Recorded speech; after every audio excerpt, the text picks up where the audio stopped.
So what we're looking at here is asparagus. Asparagus is a combination of a children's python and a spotted python. We call them asparagus because when he was born he was quite thin and small, and we've shortened it to Gus. Gus is actually one of the smallest pythons in the wild. The smaller you are, the less food you consume and the more energy you reserve. So he's perfectly well adapted for living in arid environments where it's really hot, and he eats and is active at night.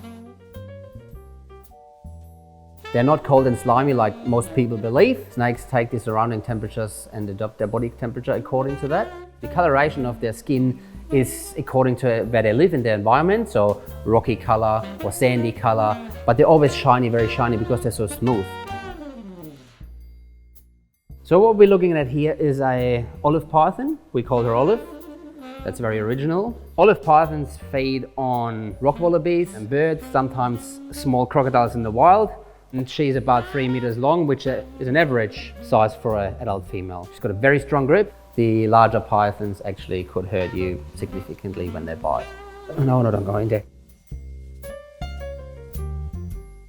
The smaller pythons don't actually do any damage to you. They're non-venomous snakes.